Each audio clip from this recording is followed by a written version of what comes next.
Okay.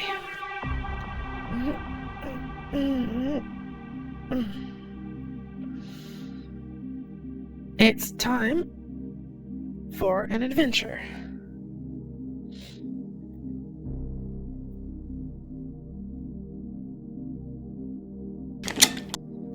The story, you ask? Sure. That's easy. The Academy was deploying a new group of adventurers to explore the dungeon. This fresh group wasn't familiar with one another, and even less familiar with the job that they had signed up for. But they got along well enough, and were eager to go where none had gone before. And they had the confidence that they would all be back to tell the tale. Lualagi, Elva, Jula, and old man Geiselblanc set out. It was a great adventure, honest and true. It had its fair share of surprises, trials, and triumphs. Up until, well, it was only the 5th floor. Fleeing from a black bear, hoping to lure it into a more convenient area before taking it down, the party was ambushed by 2 gargoyles and 2 magic sculptures. With the black bear on their rear, that was a total of 5 enemies. They had no choice but to hunker down and fight. Elva used a recently acquired crossbow to deal with the gargoyles flying just out of reach of melee. Meanwhile, Lualagi and the wise Geiselblanc got to work on dismantling the animated sculptures with the magic that they knew. Julak held the black bear back with his bastard sword, tiring it down slowly. Elva brought down a gargoyle, and though Lualagi was getting weary, a sculpture did meet its end. Things took a turn for the dire, unfortunately, when the black bear, bored of Julak's blade, rushed her. Lualagi didn't even have time to defend herself before the black bear pounced, pinned her to the ground, and tore at one of her vitals. The others couldn't afford to worry. All they had to do was survive, and she could be revived later. Elva unleashed a volley at the last distracted gargoyle, and it fell to the ground in a heap. It was dead. Only a single sculpture and the black bear remained.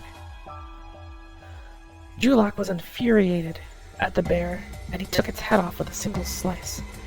It fell not far from the lifeless Lualagi. Elva did not know any magic, so he attempted to club the now lonely sculpture, and it had very little effect. It retaliated with a wide-range fire spell. Elva and Julak remained standing, if only barely, but the mental stress was too much for the old wizard, and he was now lying sprawled on the cold floor. In a last desperate attack, Elva and Julak rushed the sculpture. It was finally starting to fall apart, but they couldn't take it down before it casted the fire spell again. The rooms and corridors that had just recently rang out with the echoes of combat now lay very silent and still. The party had been defeated.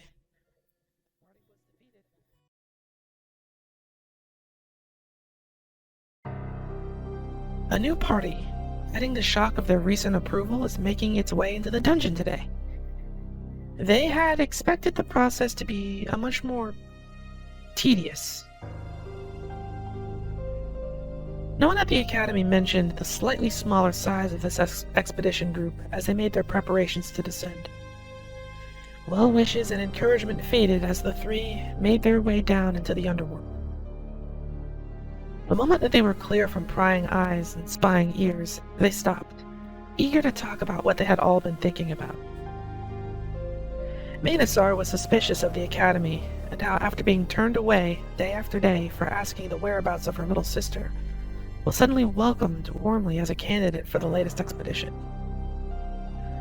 Renzo couldn't help but wonder if Elvia, the criminal who killed his family and fled, had had an easy time getting in as he did.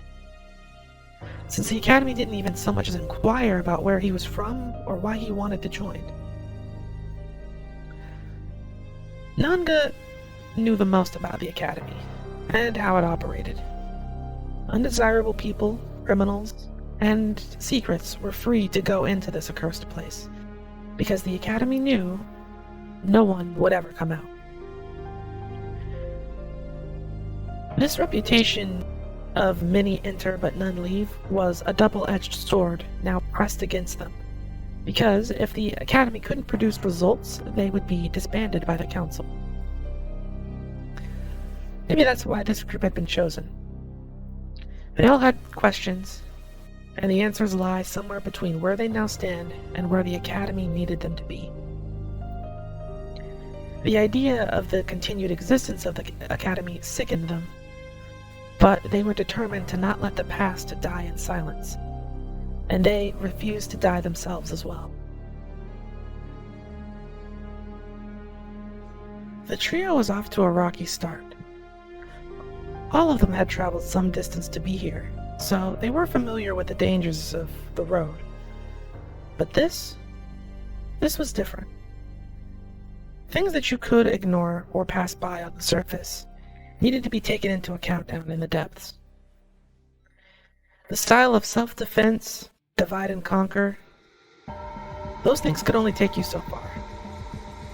They needed to stop acting as three travelers and become one team. They would do it. They had to. Renzo explained that where he comes from, magic was rare. But his mind was a sponge, and both Manasar and Nanga had an easy time teaching him offensive magic. Doing so brought Manasar greater power, and the team greater synergy. With anger and malice over the death of his wife and son, charging his new magical abilities, Renzo could tear through the defenses of pretty much any single target.